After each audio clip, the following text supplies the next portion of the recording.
आपण घर कटक कटक सत्यभामापुर सालेपुर पाखे मधुबाबू जन्म होते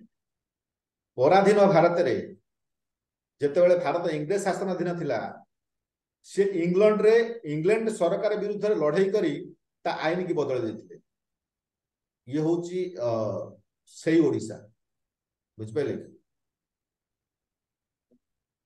माने इंग्रेज जिते भारत को पराधीन करथिला से इंग्रेज शासन समय इंग्लैंड सरकार विरुद्ध लड़ाई ठीक छोट कथा नुह आज्ञा आठी सहित लड़की जे जीति से मधुबाबू आपण बई खेलांतु एक मु जानी कहली एबे जो पिला को 25 वर्ष होईची से पिला जानी मधुबाबू काम करथिले कारण कौ जगह पाठ पढ़ा जाए मधुबाबू विषय कारण यदि पढ़ा जाता से जानता जो लोग इंग्रेज गवर्नमेंट विरुद्ध लड़ी पाला मु गाँ टाउटर विरुद्ध लड़ी पारि वार्ड मेंबर सरपंच विरुद्ध लड़ी पारे ताको से पाठ पढ़ा जाए नहीं जानी शुणिकी से जो पाठ को आम सिलेबस हटाई दि जाए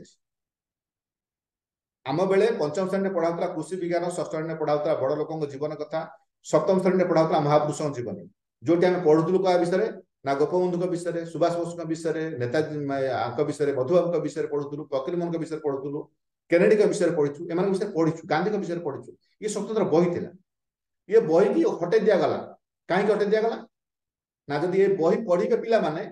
एमाने विप्लवी हे दुर्नीति विरुद्ध स्वर उत्तोलन करेंगे कारण से जानीजे ना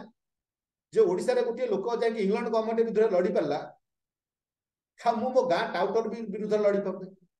गाँव गोटे कंट्राक्टर विरुद्ध स्वर उत्तोलन कर बुझिपारे कि ये बड़ राजनैतिक चाल है ये बही गुड़ाक 3टा हटे दिखाई कारण लोक कृषि अभिमुखी हम ना विप्लवी हम ना।